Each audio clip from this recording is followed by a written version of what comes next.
Hey, hey, hey, how are you? Welcome, welcome, welcome back to the Rose Garden. Happy Thursday. Oh, it's not Thursday here, but it's Thursday there. Happy Thursday to you. Yes, yes. I'm here in Singapore presently.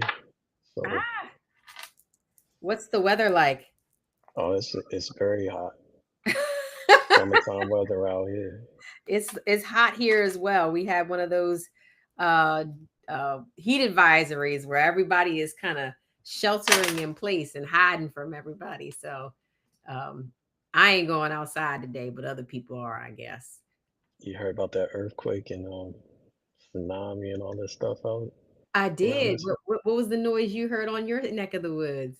Yeah, I heard something kicked off in Russia, some earthquake, uh, 8.8 Yeah, on the Richter 8.8. scale and whatnot. Yeah, 8.8 on the Hmm. Richter scale. Well, I'm glad that it seemed like it didn't really impact anybody and that the tsunami warnings are over. We got a jam-packed day and we were having some technical difficulties. So folks, I'm Sarita. I am the second half of this sibling pair and I'm joined by my exceptionally gifted and talented brother, Exagian Amasi. And we are here in the Rose Garden every week early this week because it's actually Thursday where you are and Wednesday where I am, which is super dope. We can be in different days and have this experience together. We come here to this is our personal therapy, and we hope it's yours. And we have a special guest today, which I feel like we shouldn't waste any time bringing in, especially since we had such technical difficulties.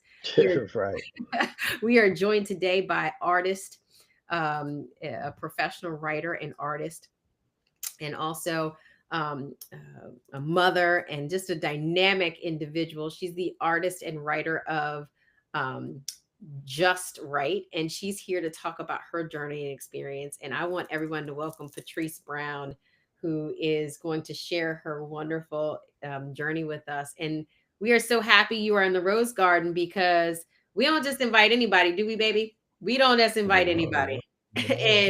and you're in the Rose Garden. You know, Rose was our grandmother's name. We were both raised by our grandmother Rose, and you share that similar experience with us. So thank you for coming, and let's tell the folks a little bit about yourself. All right. Well, first of all, thanks for having me. I certainly am honored to be in the Rose Garden. I'll bring my grandmother with me today so that Rose will be in good company. My grandmother's name, my mother's mother was Essie, and my father's mother was Constance. And I was raised by my grandmother Essie, and she in my life proved to be everything. A lesson that you learn along the way, but you don't really get it until that blessing is gone. I So hear that. I am the product of her raising. Obviously, it was certainly a community effort. And to now be able to call myself a mother, a retiree, an author, I am happy to have been able to stand on her and others' shoulders. So to be tipping around in the Rose Garden with you two is just going to be a wonderful addition to my story. Well, Grandma Essie, Constance, and Grandma Rose, I hope we all make you proud.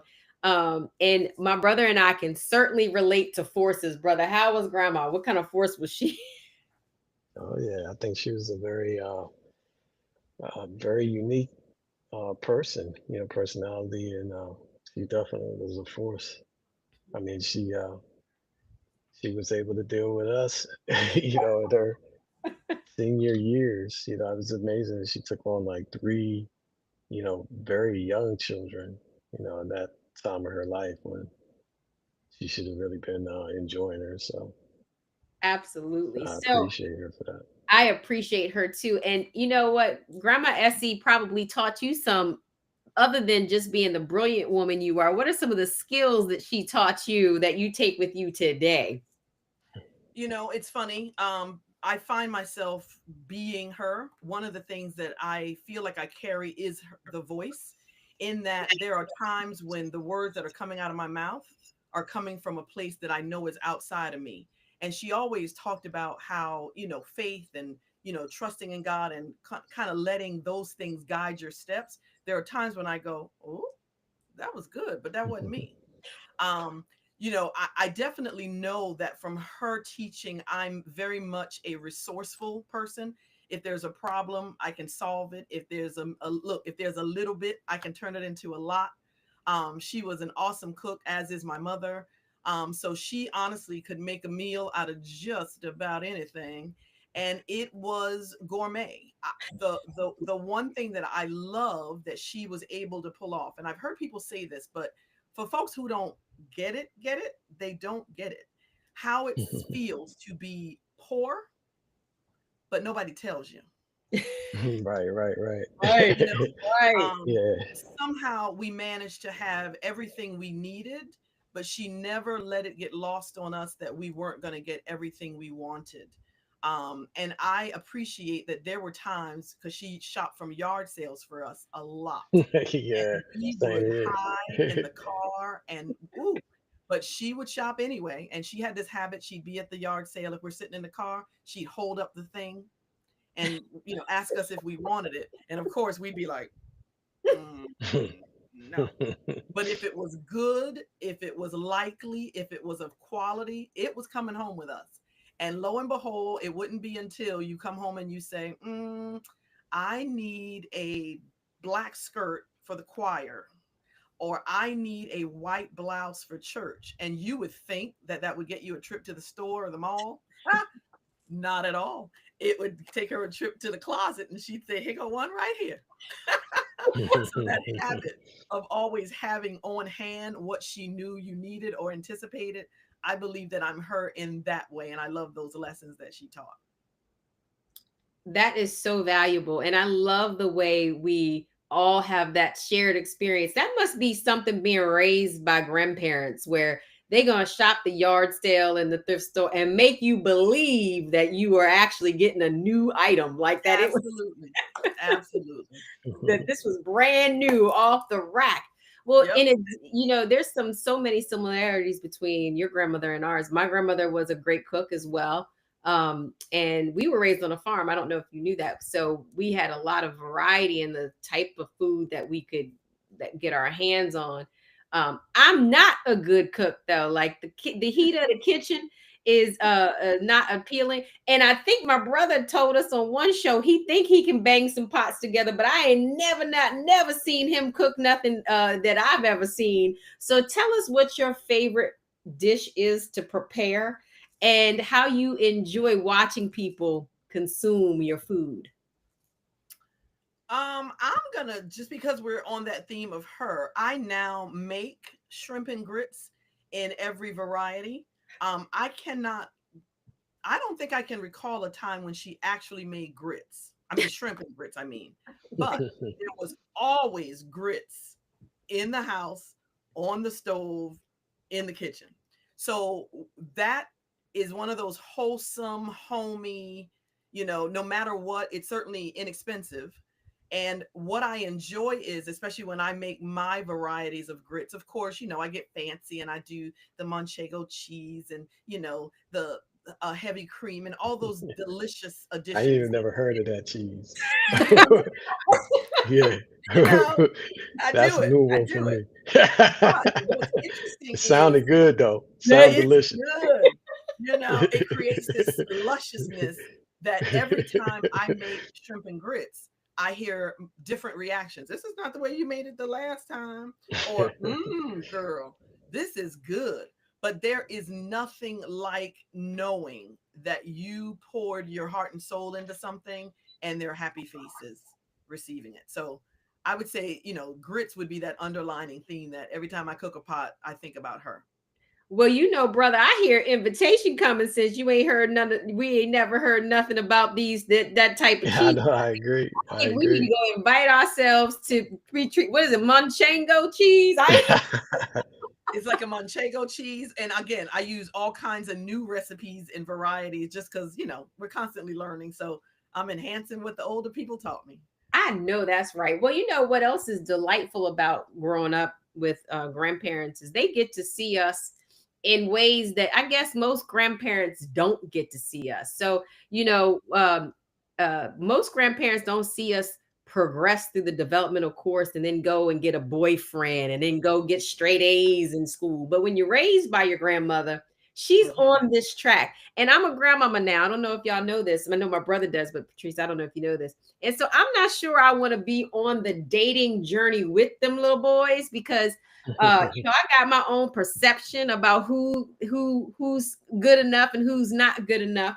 But tell us a little bit about your dating experience and dating with older people, because I know that was different for us with that little watchful eye. My grandmother told me one time that you done gave that boy the cow and didn't let him purchase the milk. And I felt so judged and out of place.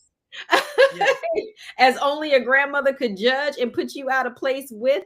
And she said that on many occasions. She was not very approving of any of the partners I selected. And so I used to always feel this sense of shame around dating that I don't think other people who are not raised in environments where an elder or a generational, somebody who's such a matriarchal figure and has such a good influence on your life is then judging your dating choice on the developmental course, because we're supposed to make dating mistakes, right? We're not supposed to get it right. But then you got that matriarch looking at you saying, he ain't the right one, So tell us about what it is on your dating journey, how that experience was for you. I could probably go on with this for hours. The first one that comes to mind is there was always someone around, her or my grandfather, who would be there to see the person. We certainly could not have company in the house when nobody was home. That was the first thing. I think that has changed for folks in the years. But there was always somebody to go, who are your people? Which meant that the young man had to tell something. He had to have a last name. He had to live with somebody. There had to be some way for them to connect him to someone. And even if they didn't know him, there was always the ask. And sometimes it would scare the young fellow to death. Oh, your grandma's scary, your granddaddy's scary. But it certainly let them know that there was somebody looking out for me. Yeah. My grandmother had all kinds of little sayings. She would say, don't make yourself too plentiful, which would be everything from what you mentioned, giving the milk and not letting them buy the cow kind of thing. It would also be, staying on the phone all the time. Remember back then we didn't have two-way for a long time. So she had to find a lot of ways to get me off the phone. Right. Give them something to miss, leave something to talk about tomorrow, She had this way, and it's certainly something that she's imparted in me, that she turned most conversations into some teachable thing, whether you got it or not. She might say this when you get ready to go out for a date. Now, look here. Everything that looked good to you ain't good for you. Ooh. Well, look, that's on your way out the door on a date. And you're like, what that mean? What's she talking about? Is it me or him? Is it me or him? Exactly. Right. She would always have a way of reminding me to be grounded. And I think for my life, that's been a blessing. At times, I have found it, particularly as I've written my way through some of it, to be like, where was it a curse? Because I built some walls and that kind of thing. But, again, there was this artfulness in the way that she was faithful in making sure that I was going to present well, ladylike, sensible, and yes, welcoming mistakes. I'll never forget the time I was going somewhere with her, and it was, I think by then I was late high school or I had come home from college. It was one of those. I want to say my freshman year in college, and I have tried. I'm like, yes, try. I have on the shortest shorts, let's say, allowable. I knew it. Get it? Now, it wasn't the shortest shorts ever, but allowable. Right. So there I come strutting through the same kitchen that she had gotten me on a few other occasions for. Right. And I said, Grandma, what do you think about these? And she said, well, I reckon if I had thighs like that, I'd show them.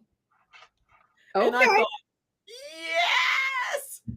It was not only approval, but it was a fun approval. It was an approved approval. And I thought, oh my goodness, she sees me as an adult now.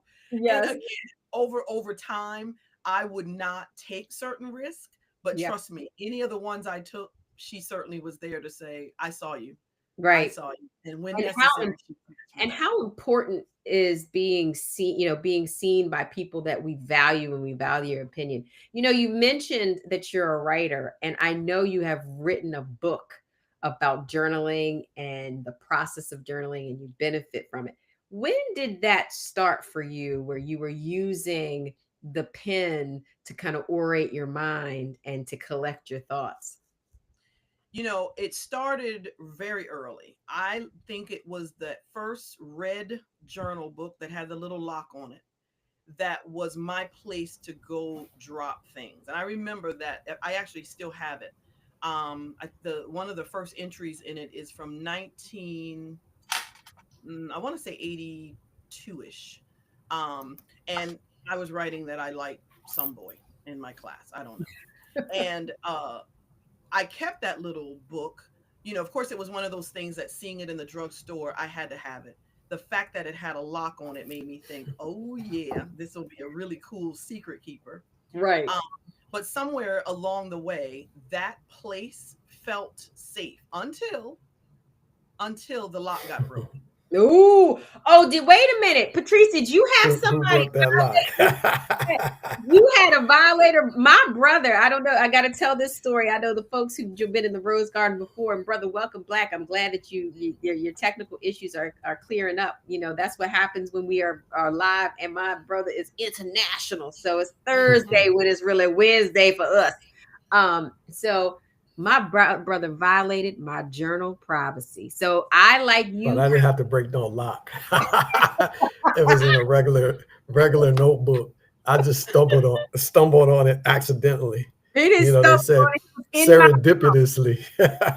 He was in my room. It was minding his own journaling business. It didn't, Mhm. it was sitting there in, if you're a journaler, you like to journal in all kinds of, books. It was a spiral notebook. Mhm. Um, and it was available. It was something that was accessible. And as you said, we was raised a little bit in poverty. So I didn't have the special journal. I couldn't go out there and get the one with the lock and you could write it and the words would disappear. And this Mhm. boy violated my journal. And then the best part, now, brother, tell her what you did in response. I don't think Oh, she's going to. I wrote in there like a responsible person would do. When they stumble on something like that, I just wrote in her journal some good You mean to advice, tell based me on what I you left an I was thought. here message? Yes, I did. Whoa. Whoa. Yes, I did. Hey, Whoa. talk about accountability, right? I'm glad she I still dropped, speaks I to you. dropped, She I she, dropped, I dropped off on the juicy parts. I missed the whole thing of what she said about dating and whatnot. So I know you sure I did. gotta, I gotta go back and listen to what you said on that one. But Oh, no, yeah. You got the juicy parts. You missed the juicy part. Grandma Esther was training her up like a good grandma would and told her, "Be absolutely. showing those legs to everybody." Absolutely. I hear Absolutely. that. That was good advice. So you were saying that you were journaling and then somebody broke the lock. Who is Yeah, this somebody person? somebody broke my lock. That is a longer story for a different day. But I can tell you these things.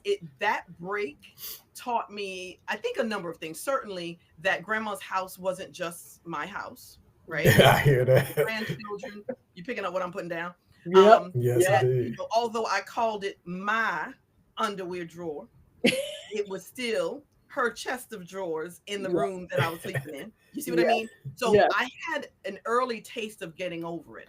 The Yeah. the good news Oh, is I never stopped writing, Ah, because aside from the fact that, of course, as a young person and as a teen, I certainly felt a lot of different things. But when I had a pen in my hand and a piece of paper, all is well, yeah. because I wasn't having to be judged. I didn't have to worry about being overheard. And for the rest of my life, I've kept doing it. And Mm, I have written, a lot of things over time, but where this latest book, that I self-published right now, came about, was it's in the spirit of writing that I realize everything that is at the core of my foundation is there, mhm. and it's on paper that I am letting myself go, ooh, what? Huh? Yes. I don't think so. And I love that because, again, you can't, as grandma would always say, never let any one person know everything about you. Well, Any one my, person, huh? not one, and listen, that's on relationship and friendship. She always felt that there were parts of your being that needed to be nurtured personally, Yeah. you Well, know? that goes hand in hand with what my grandmother told me, which was always remember that women have lots of secrets. She told you that. She told me that for sure, Check that. 100%. Well, it conversely, since we my grandmother used to always be, one of the things, before I tell you what little nuggets of wisdom, and I want to set this up so you see the life that she was, because it's not enough to just hear those words. You have to have seen our grandmother. So she was maybe short in stature, but big in presence, right? So she had this very, very big presence. But she had a way of telling you things and telling other people things that didn't have to happen in a yell. She could almost whisper some things and you would understand the severity of it and the complexity of it, and that she meant business. Absolutely. So one of the things that when we were growing up, my grandmother was a very good judge of character. And I think that a part of that is because she had really good observational skills. I'm setting this up for you so that you understand perhaps why she would say to my brother, a lot of Well, women. you don't know. You would be speculating that to understand why she would say it. But I would just say that she spoke a lot of truths, and I think My that story though, our dear guest validated it for us because that must be some wisdom that's passed along, woman to woman. Never let one person know everything about you.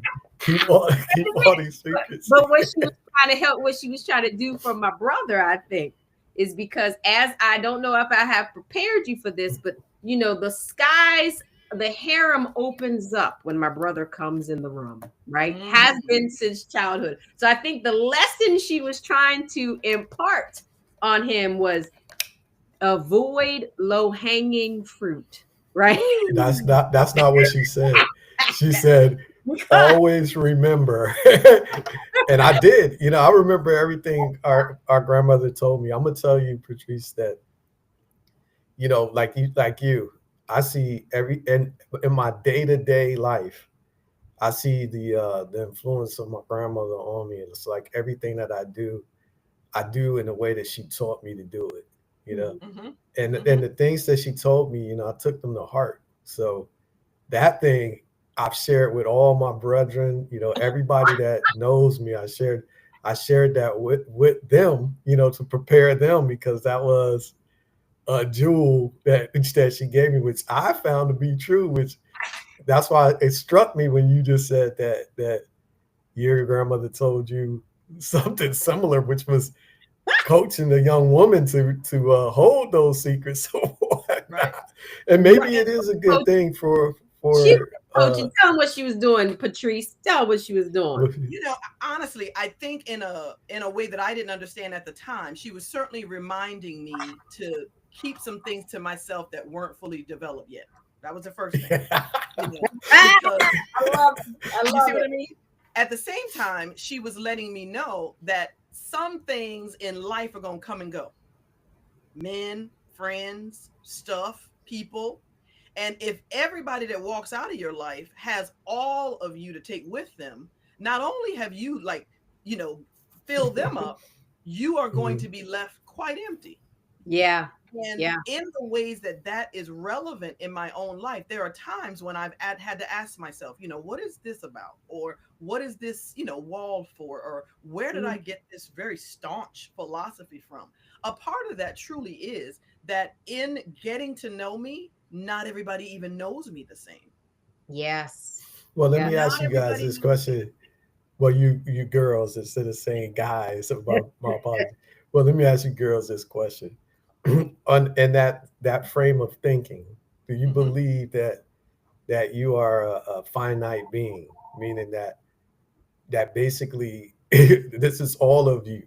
That if a person comes into your life Mm. right at this moment, you don't believe that you're an infinite being, and that there's it's impossible for a person to know everything there is about you. I believe it's impossible for you to know everything there is to know about you. Do you Right. do you do you discover new things about yourself almost on like a Every day. yearly basis every day, right? So I think Every day. even Every day. even if somebody did walk out with the manual on who you who you were when they're walking out of your life, I still don't think that they would have everything there is to know about you. You See, know. you Right. missing grandma's nuggets about the low hanging fruit.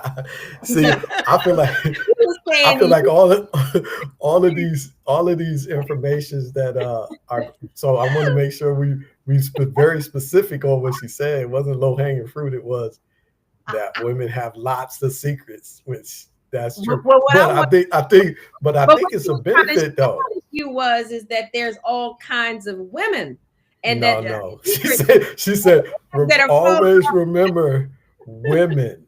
Well, All women and the have women that lots are of secrets. and the women that tend to fall around your tree might be the ones Mhm. that's on the branch that's lower than the ones that I But believe see me that and that's Patrice that's might wisdom be. that Sarita put in this low hanging fruit branch. That didn't come from my grandmother, which I take with a grain of salt. But I was I'm an but observer of grandma, and I'm what I'm telling you is why observationally she had to say that to my brother was because she observed as I do no, too. that's not She that's not true. observed But too, I and she would say that was what just I got from up the tree. listening to what Patrice said and what our grandmother said, I would say is that both grandmothers were imparting some level of wisdom, but it came from a place what I would consider like fear and concern, right? Mm. Where they're saying, Mm. be careful and cautious of others.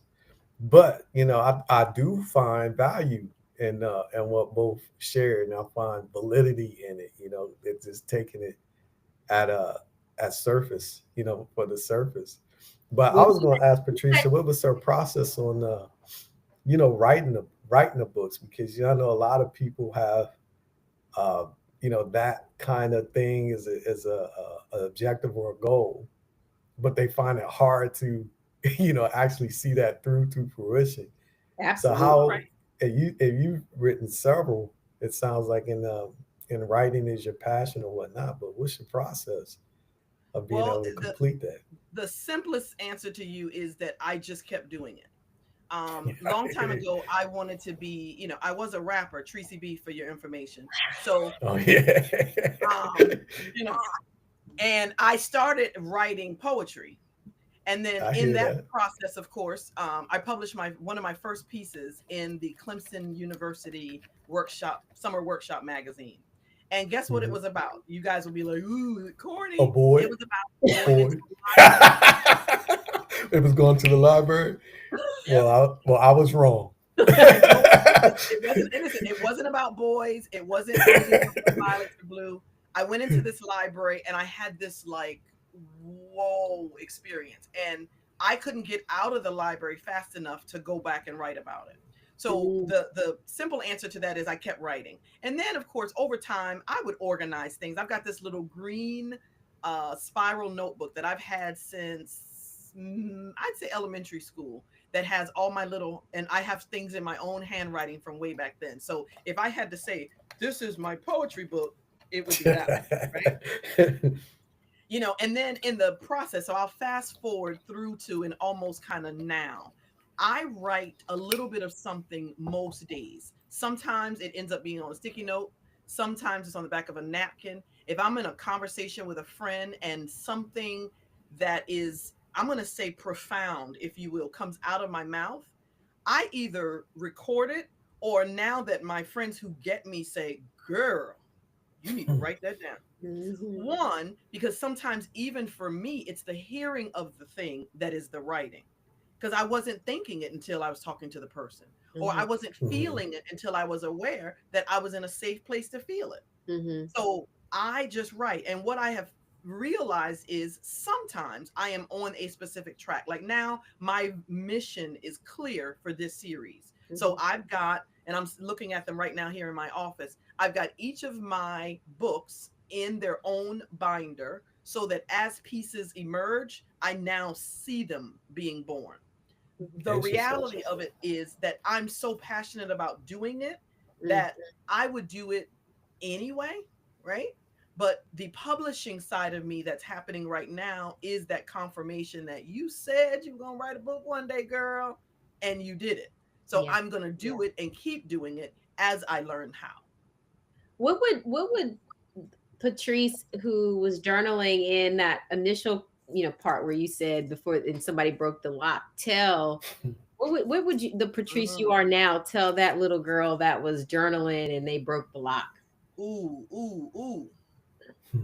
I just had an emotional reaction to that question. I did.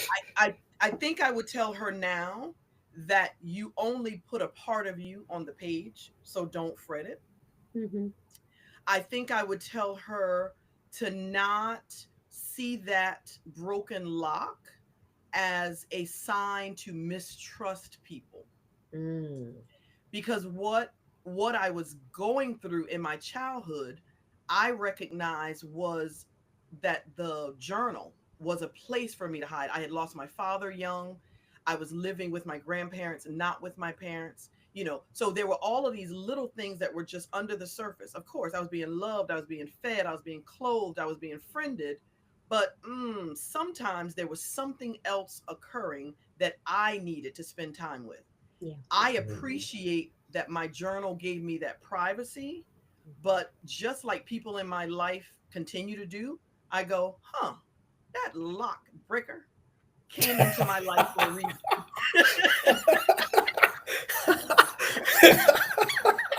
Hey, but you know what? It's funny, right? Because I think it's a beautiful thing that God created this universe where there's a balance.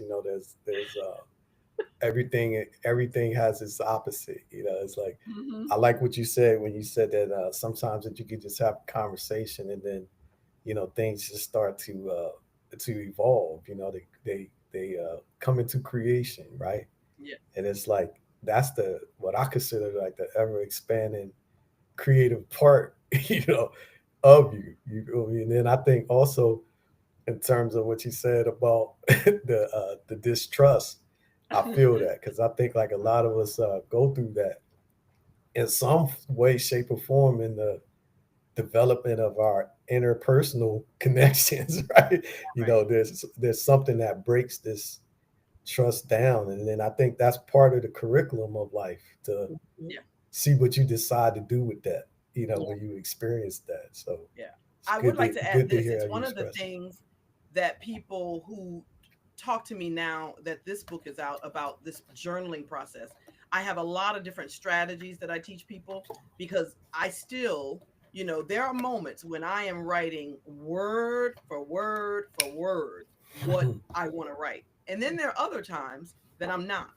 And I remind people that for me, journaling is in part about the experience. So sometimes I've got a page or two in my journal from the last month that I wrote just what I heard and left the rest of the page entirely blank.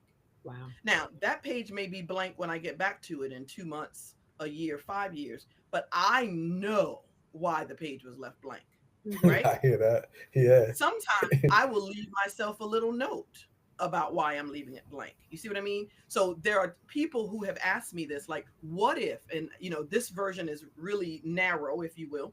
And I remind people that if you really use it, before you know it, it's going to puff up because there'll be sticky notes in it. There'll be all kinds of things, but also make it yours so that if I opened it like the lock breaker did to me, if somebody breaks my lock right now, right? One, they're getting the real deal. Well, that's what you get for looking in my journal, right? They also get, I wonder what this means. They may in turn ask so many more questions, but I'm really no longer afraid to let them be what they are, because whatever my legacy is, I'm living it. And look, lucky you, peeping Tom, if you cheat, if you Hey, cheat, but tribute to you on you overcome that limitation of fear, of a absolutely, person seeing who you are yeah. completely. Because don't you think it's beautiful when you actually can meet each other? It's funny because I heard this it's kind of like a proverb, right? But I would call it like a dodge or whatnot. But it says that you could live a lifetime with somebody, right? And then Mhm. at the end of the lifetime, you find out that they was a serial killer. So basically, you never knew them. You know what I mean? Right. And sometimes it takes like, devastating circumstances for you to actually meet a person for the first time. And Hmm. then and in some unfortunate, unlucky circumstances, after you have met them, like you don't even have the opportunity to learn even more about this new part Absolutely. of them that you learn. So, Mhm. like to me, I feel like it's such a great gift to be able to truly know someone, Yeah. and I think that that gift often doesn't happen. Even though we meet or know a lot of people, we don't really know them deeply. Yeah. I agree. So I think it's beautiful that you're able to do that. But I think the point is why you keep calling that person the lock breaker was you weren't ready to give them that gift. They just took Well, it. the thing, just from a psychological perspective, what she's doing in that journal is very personal to her. And the feeling word that kind of plays around in my head every time we talk about the lockbreaker, and I imprint on my own experience of betrayal, is that it's a real betrayal when someone is inside of your most vulnerable space. But I think another point I'd like to reflect with Patrice on is like, how do you allow yourself? I'm a therapist, and many people I instruct to journal, and many people find it difficult. And Hmm. I have lots of reasons and assumptions and can guess at, but how do you allow yourself to be that vulnerable with a piece of paper? All right. First and foremost, I, for the longest time, had to figure out what the heck vulnerable was, because the presumption was that I wasn't being it, right? Mhm. Um, so, That you lack the you know, skill. you see what I mean? So, Right, right. part of it is for me knowing that I was myself learning the essence of that terminology, right? But what I think I would encourage people to do is to decide, which is why right now is my title, and it's right exclamation point right now, because it I it hear strikes that. you like this. Someone says something and you go, "Ooh, well, you're going to get busy for the day. You're going to forget you heard it. And if you've got a Hmm. pen and a matchbox, jot that down. And if you decide, and you cannot be a full fledged journaler and collect them like I do, that matchbook back in the wallet that you carry every day could be all the thing that you needed to write ever to transform your life. If it's a Bible verse, if it's a saying, you're good. You journal, call it that. Mhm. Well, if you liked it, the next time the urge strikes, do it again. And what you might realize is first time it was on the matchbox. Second, it was on the back of the church program. The third time it was on the back of a notebook. And before you know it, you realize, like I have on occasion, now I got all this here stuff. What am I going to do with it? Itself might become how you begin journaling. But the, Mhm. the one thing I want to remind people about the journaling process, which again, I'm going to eventually move away from it, because writing right now for me is way more than journaling. Yeah. It is soothing. It is company. It is friendship. Like I could go on for a minute. It's so many things. But I believe that what you decide to jot, scribble, draw is so much a part of that, like, whoa, I'm alive moment. Nah, I If you hear don't that. take the time to do it on occasion, you are missing out on one of life's easiest joys. Because sometimes, literally, it is that staring back at you word that you're like, I said that. I wrote that. I meant that. You see what I mean? I connected I that. agree. I Yeah. agree with you on that because I would say that you know, it's a really cathartic process, right? Because in my own personal experience, I guess all my life, you know, because of the way we grew up, I always envisioned myself being with one woman and having like a big family with her, like 5 kids and all this stuff in a good life. And obviously, my situation ain't turn out like that. But for my very first born child, when I realized that, you know, that I had to break the situation up, that was really a big challenge for me. So I Mm-hmm. actually, the way I sorted that thing out was journaling, basically. So writing Yeah. down all the reasons why it was a problem to me. Mm. So it was a lot of things, you know, like uh, all the typical stuff a man you would think a man would say, like I don't want no other man around my daughter. You Mm-hmm. know, I don't want this, and that, and all that. And I start dealing with each one of those things I wrote down. So like saying, well, if you don't want no other man around your daughter, I thought about, well, in our life, you know, our grandmother was married to a man that wasn't our DNA grandfather. You know, and he Mm-hmm. raised us, and he was the best grandfather that you know, he's pretty much like I would say the only grandfather that I recognize. And I said to myself, well, what if my daughter had that experience where she had another man in her life that loved her like that? Would I Yeah. want that for her without my own selfish feelings? And I was like, yeah, I would want that. So I dealt with each one of those things in that kind of a way till I got to this point where I'm like, you know, it's okay to for this to happen, you know. Yep. So that helped me. That helped me deal with a very life altering situation, you know, for And Yeah, both of the I people that was actually attacked. want to do a bit of work with men and journaling. I met a wonderful young man when my book was released, and he was so willing to have the conversation with me. He just didn't have time. But he asked me, he says, what if what I write, I don't want anybody to see it? I said, well, you're talking to the person who doesn't have years of journals. Some of them are gone. You know, if I and I have them laid out on a shelf, there are periods where there is nothing written. yeah. Some gaps are because I didn't have time, life was happening, and then other gaps are because I pulled them out like this and said, "You got to go." Right? But I'll share this as an exercise that I recently have been doing with people because it happened to me and it was amazing. I was going through a thing. Look, I better not tell what the thing is for the listeners' sake, right? Right. So while the stuff like your situation was going through my head, I was like, all right, deal with it, deal with it. And I took out a piece of paper. And when I tell you I had it on and out with that piece of paper, I wrote Yeah.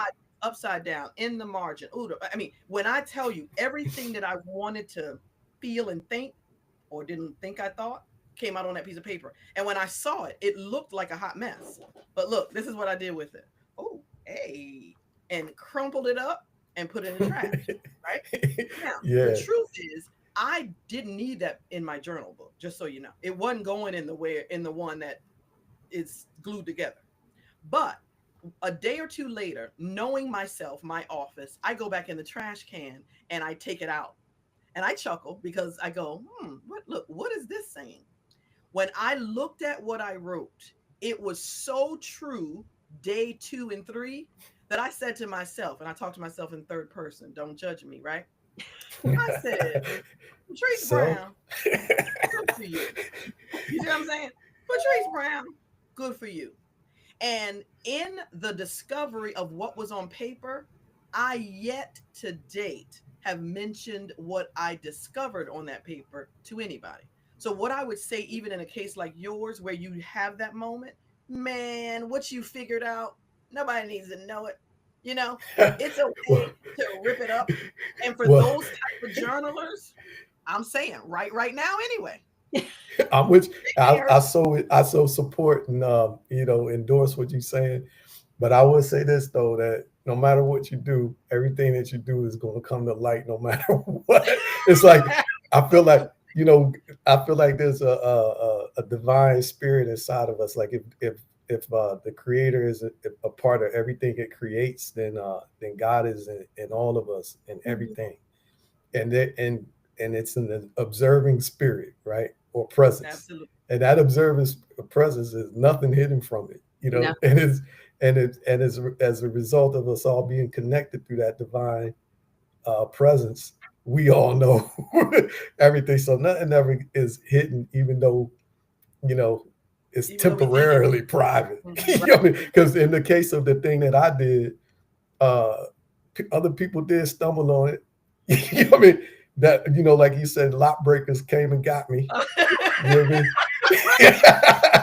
So It's, what comes around goes around. and that's I love that about the justice of the universe. Patrice, before, because I want to get into, we've really talked about how journaling has helped you express. Talk about some of those hardships in life that you've used, not only journaling, but this this way. It sounds like you were discovering self through this process to navigate what I'll call this Black superwoman experience, that we're expected to kind of put our head down, grit through all the challenges of life, and people don't want to see our weakness. Tell us No. about that. Woo. I'm thinking of two times, and again, I'm sitting with a full view of my journals, and incidentally, some periods look the same. The books look the same, and they literally look like a series on the shelf. Mm-hmm. One time I was an educator, and I had moved into leadership around the time when my grandmother died. I was a new mother. And when my grandmother died, if I were truly without faith and absolutely the weakest human being on earth, I could have gone with her. And I thought at times, with if it weren't for my son, that would have been fine with me, right? Mm. So in the moments where I literally, and he was, what, 3 or 4 years old, he didn't know, he had to be my priority, but I was only doing life about half an hour at a time. Mm. And man, what it was wrapped in that. Did I know I was grieving that deeply? Sure. Did I know I was depressed? No. Did I look like a superwoman on the surface? Absolutely. I was reading my kid a story at night. I was showing up to work every day. I'm doing and doing, doing. Well, I go on a conference one time and I am present, but you talk about wanting to be marked absent. Every time someone said to me, we'll going down for dinner. One night I realized I can't fake it another day. And I went back up to my room and I took out a notebook and I wrote and wrote and wrote. And you know what stopped me was I realized in the midst of it that I was writing myself happy, because I started writing down the very question that you started with at the beginning was, what is the problem? I miss my grandma. So I started jotting down as many memories of her that I could, because I was afraid then, like, now that she's gone, what's going to happen if I don't remember her stuff? Like, I don't remember my father, like I wish I had more of his voice, more of his stuff. You get what I'm saying? Yeah. So Yeah, that was definitely. a period where my first series was born, Mm-hmm. and I got the opportunity to publish it, but it wasn't the right moment. And I'll never forget pitching that book to someone and they were like, "This is awesome. We want to take it." But I didn't give it, Mm-hmm. right? Because I wasn't ready. Mm-hmm. Fast forward, I went through another period where my identity was as educator. I'm a retired principal, and life had it where certain traumas collided all at once. And my body said, "I heard that. I heard that." And it shut down. My body shut down. You got it? Right. So Mhm. during that period, I had nothing to do while figuring out how to get well, how to keep my mind, how to keep my body. I thought, well, what do you always do? Not only did I establish the same routine, I got up every single day. I spent time in prayer, in worship, if you will. And there would be days that the only sound I heard was you see what I I mean? know that's right. Yeah, And yeah, yeah. again, sometimes in those moments, I was doing that same sorting activity you did. Who am I? What am I doing? What do I want? Where did I fail? What did I do right? What can I celebrate? What am I think? I mean, I did the whole thing. So I've used journaling to get through grief. Lord, please don't look. Y'all don't have time for me to talk about heartbreak, do you? Yeah, yeah, let's touch on it. Let's talk about it. I've used journaling to get through heartbreak. I've used journaling to get through trauma. I've Right. certainly had these periods in time where no one, and this is probably true in my literal right now. So I know that when certain people hear this, they'll go, I had no idea. They did not know that had it not been for my own perseverance about writing and journaling, that I was able to sustain because Yeah. I didn't look like what I was going through. But Right. my journal, woo, she knows all Well, about it. well, wait, man. Black women ain't superwomen. Black women, and can I tell I you, always thought black women were superwomen. Y'all we have we done are amazing not things. super women, No. and we have to Wow. be careful. And I'm glad you brought that up, Sarita, because we have to be careful what we tell ourselves out Mhm. loud, Mhm. and especially on the pages, right? Yep. Because it is important. And trust me, I do think that being a Black woman is one of the greatest honors to carry around in the world. Yeah. Add to it mother, oh, sooking now. Yeah. Look, I haven't added this yet, but I can't wait. Add wife. What? Yeah, Right? yeah, yeah. I hear You that. see what I mean? But Yeah. you tag on professional, all of this. And we are carrying so much that all we really want the world to sometimes see is can somebody carry that for me? Mhm. Can you recognize that there is a person behind all this stuff? Can you Can give you me a hug? Can you come and hug me? please give me a hug? And don't make me have to ask for it. Yeah. Mm, Don't make me feel like it's negotiable. You Yeah. know, mhm. you want me to be a strong Black woman, but you also want me to be vulnerable. Well, Right. wait Mhm. a minute. Right. I can be both, but I promise you, you won't notice one or the other. Right. You would I still hear see that. me as the thing you've labeled me, although I am showing up as something else. Yeah. Mm. You know? I love it. So I think, and I have to tell you, I have a number of friends who are Black professionals, women and men.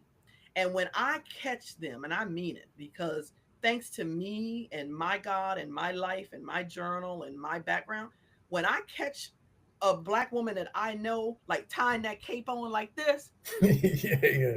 I say, girl, look, girl, loosen that string because it is only going to harm you more in the end. Yes. Yeah. You are as you are, amazing enough. Certainly Mm. with some tweaks, with some things. But if you try harder to be superwoman for someone else's validation, you are going to find yourself in the pits that I found my own self in, and it's not worth it. How do It you is what do not. you say to those Black women who and I'm going to give contextualize this quickly, where the guidance they're giving young women is don't let nobody see you cry, don't ask for help, don't.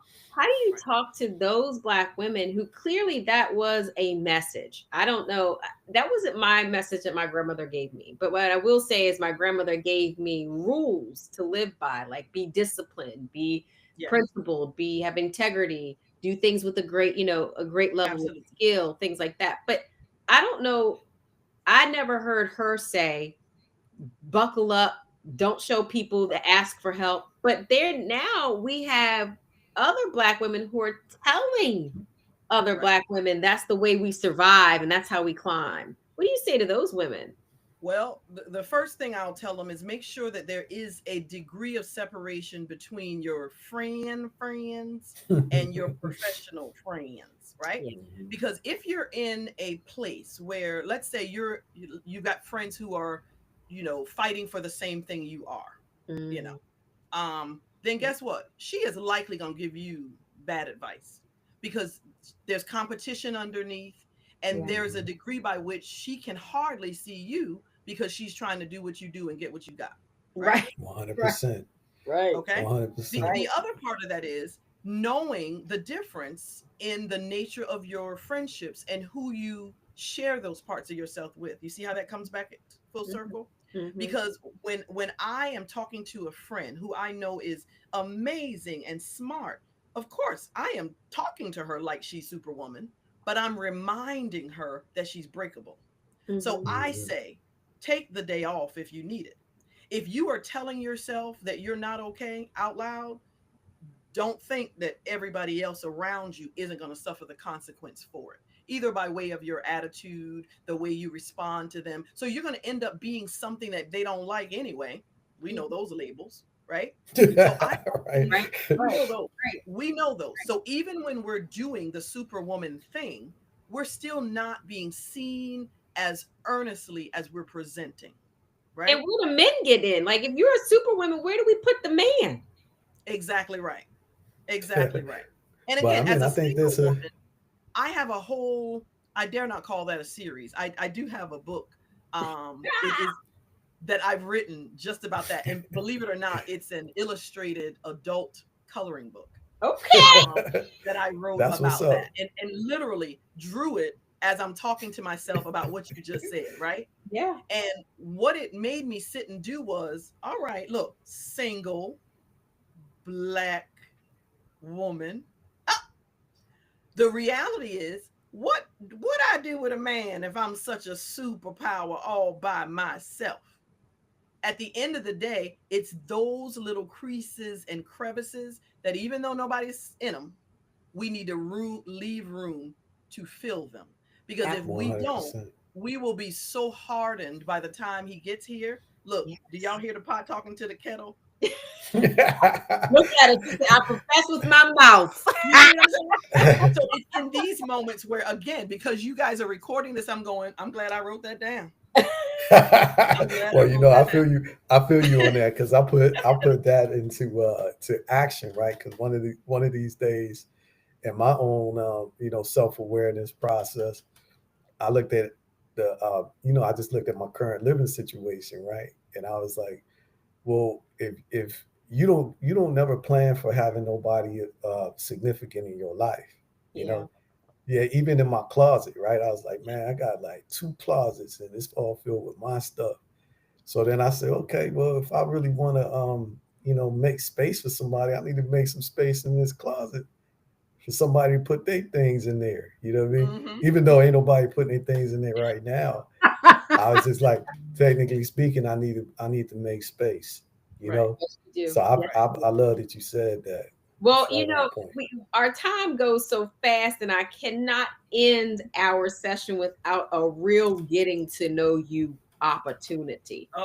And since we are ending about relationships and we have warmed the pipe so that she is ready to talk about relationships, this is for just Patrice today. Normally the game I spread around, but these questions are just for you. So I'm sure you've played Would You Rather. This gives our audience a opportunity to know you better.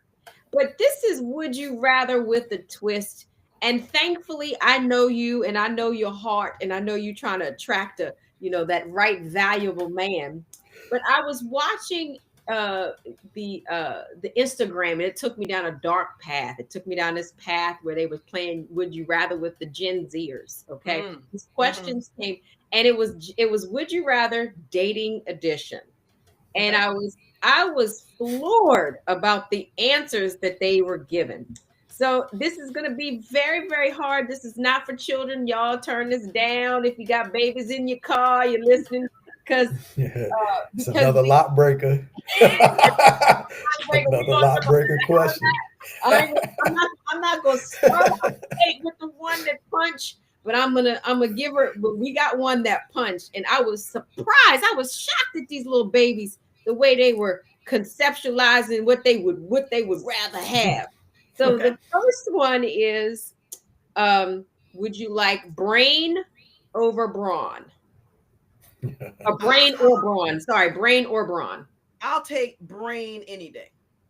Tell me why. Because look, if he got the sense enough to have brain, he got the sense enough to build some brawn. Sometimes brawn is that empty vessel. Remember, I told you my grandmother said everything that look good to you ain't for you. Mm-hmm. You can only stare at a vase for so long, okay? And then you ask, what this thing for? You put flowers in it? Is it breakable? Can I touch it? So yeah, I'll take brain any day over brawn. Okay. Now we get into the real truth. Would we like black or would we like white or other? You know, I have to say I've had to think about this a lot in my life. I would not discriminate if he was number one, brain and the like, right? But I want to spend my life with a black man. One, my daddy was one, my stepdad is one, my brother, who is probably the best version of someone loving me unconditionally as a dude and like knowing how to do it. Yeah, that I've ever met. So I'd be remiss if I picked anyone that didn't look like him. Now, I hear that Cupid has an arrow, so whatever she's and you know, I feel you, babe. Wherever that love, you gonna drop. And well, you ain't gonna have no control either way. Because once you get hit by Cupid's arrow, you're struck dumb. No, let me tell you something. It depends on what kind of bush you getting hit by. If the fruit is low, don't go for the fruit that's low. I'm still trying to pass down grandma's lessons to my brother, whom I will say. No, you mean your own lessons. That's not grandma's lessons. Grandma told me the right lessons. Stay in the garden with him, girl. Stay in there. who I would also say, as a reflection of unconditional love, and it is he probably was the first person, first male person besides my grandfather who did that reflection. And so I love that you said that, because many people don't understand the sibling, what you get from your siblings, and what you get can be, life-changing. It can be both painful and it can be promising. But for me, that was a really promising aspect. Now, this question is provocative and it surprised the hell out of me, sister, when I heard what those little girls are saying. Okay, these little girls are saying some ratchet stuff. Okay, does size matter? That's the big question right there. Now, this was not a would you rather. I can't put the would you rather in how they did it. They were so nasty. I said, oh, girls, we all over there too. All right. Well, as I mentioned, grandma always taught me to be, proper. So first thing I'll say is, no, it doesn't matter what size his car is as long as I can get in. Okay? All right? So it does matter, man. Hey, somebody done dropped the mic on that question. Listen, you made me drop the mic. You made me drop the mic. Uh-oh. That is so funny. That is so funny. No. Hold on, guys. That is so funny.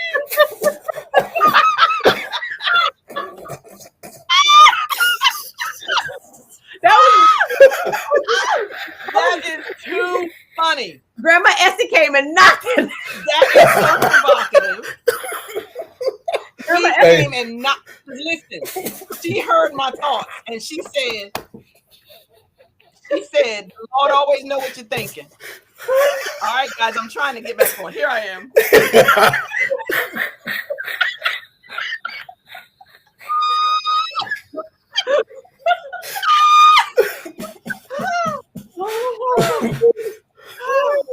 Well, ain't no better way to end.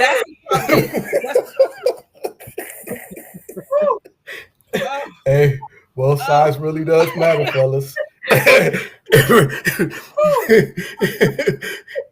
For all Okay. those who thought I'm otherwise. gonna stick. Listen, I'm gonna stick to my first answer. Look, as long as it, I can't recover now. I can't recover now. Oh, Neither can we. oh. The size of his heart matters. The size of his personality matters. But Yes. look, size matters only if, or let's say, if the person has the means. Look, what's the song that was in Baltimore years ago? How You Want to Carry It? Yeah. So yeah, I guess size matters because I guess it matters how it works and fits. Yeah. Yes. I feel that. That's an honest answer right there.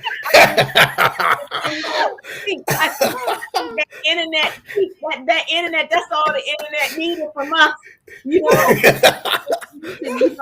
that's why it caught me on that Instagram when I'm, late at night and I'm supposed to be sleeping and I'm listening to these little girls talk about all this and I'm thinking, whoo, Lord, and I will let you know that the young generation, it's not just size, okay, that matters. It's like, quantity, all kinds. Oh God, these poor boys, they in trouble. They are in trouble. These girls got a formula, they're like, it's gotta be this, this and that. I'm like, girl, I don't even know if I met something like that in my I was gonna say, have you even seen it in your lifetime? Right. They're not super women anymore. No, they're not super They're women not. at all. They are definitely, they're changing the game, which, these old broads, we got a lot to learn because we have, even though we're advancing and we're growing, I think the cost is evident. Right. We've reached burnout. We've gotten broken situations. Lots of people are single. I'm happy to be married, but I have so many wonderful friends like Patrice who are not in that. And it was because of this kind of idea that we had to kind of grit and grind and work and take care of ourselves, where we neglected that part of ourselves. And so what I will say happily about these young little girls is that that's not what they're ready to sacrifice. They want some dingling in their life and they want to well, they don't care about the stuff, because I would say, like, out of us 3 siblings, only one of us has been, really married for real.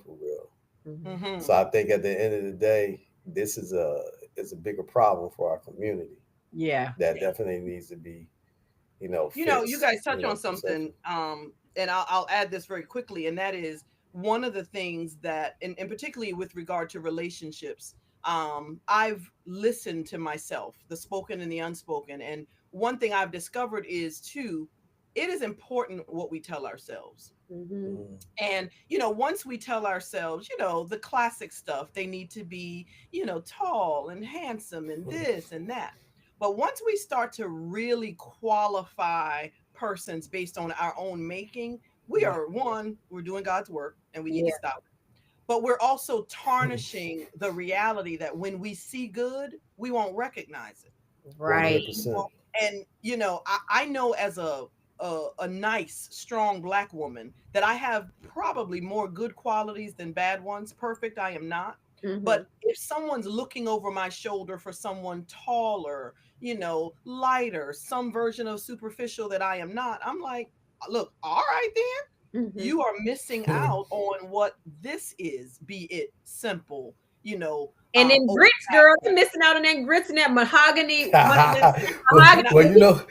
that's because she's hiding these volumes of herself. You know what I mean? Because I think if a person's able to read more of those sheets, then because one secret I would say that if the advice I would give to women is that men make decisions on a woman they want to be with based on virtue, and it's like hard to see virtue in a woman until there's a catalyzing event that gives her the opportunity to prove it. You know what I mean? Mm. So, but that takes time. Like time and experiences with a person. Okay, look at you, Karen. Who told you that, brother? That just comes directly out of experience. Like right now, if I see 100 different women, they all just the same to me. They're just women. Mhm. But but the one that stands out is one that demonstrates virtue that Mm, that I value, and then also that it's a real virtue because it's something that happens under stress, under real pressure. Because Right. I really mm, believe your true self comes out, during those types of times. So Right. when you can observe a woman in that way, and you look at her and you could say like, fundamentally, she's really compassionate and kind, or Right. she's very warm and embracing, or whatever it is that yeah. you really you value, then a man gonna be drawn to that. But he got to be able to see it. Yeah. So you, yeah, I hear that. Absolutely. Well, Patrice, we are so honored that you joined us in the Rose Garden. And boy, brother, did we take a lot of home with us today. yeah. We went in some deep waters, and we got some conjure some spirits up. Yes, you did. Had Yes, you some did. reactions. In the room, Grandma Essie was in the room. She said, Patrice Brown, I did not train you like that. Exactly. Look, she probably said, "Look, don't you speak on such a thing." So we are thankful for your time. And Patrice, why don't we let you do the last word for our guest today? Well, as this conversation showed, it is so important, one, that we have authentic conversations with people we care about on topics that are of interest and on things that matter for our personal and our community. And as a writer, I simply say, like this, take the opportunity to explore the thing that moves you, because if you don't, you are obviously what? Losing an opportunity to be moved. So I am grateful that I got to spend this time with you all. And look, some things moved, didn't they? Yeah, it did indeed. It sure did. Well, we are Well, thank you very much, Patrice. We really yeah. Thanks so appreciate your much. And check presence me with us. out on nbrowninc.com. You can buy my book right now at that platform. And I look forward to hearing from those of you who are in any way afraid of journaling. But if you're ready to take the risk, join in with me and I'll be here for support. Yeah, y'all do it. Jump in on N Brown Inc. right now. Buy that journaling book. Buy her books. Follow her on Instagram. How can we follow you on Instagram? Where you at? I'm at nbrown inc. In Brown, in Brown, or in like in. in Yeah, Uh-huh. in Brown, INK, like the ink. And in a Okay. future conversation on my own platform, I'll talk to you about where that brown, outside from my name, comes from, because I actually do use brown ink as a mechanism. Oh, Interesting. very Okay. interesting. All We right. appreciate all of you who have joined us today, and we hope you meet us here again on my brother's Thursday. And this is our Wednesday. When you getting back on our side of the planet, brother? I'm in the middle of August. So I'm gonna In the be middle. out here for a while. Yeah, so we may Yeah. be making some changes, but we are so thankful that we can connect each week with you all. And we are thank you for joining us in the Rose Garden. Bye for now. All right. Bye-bye.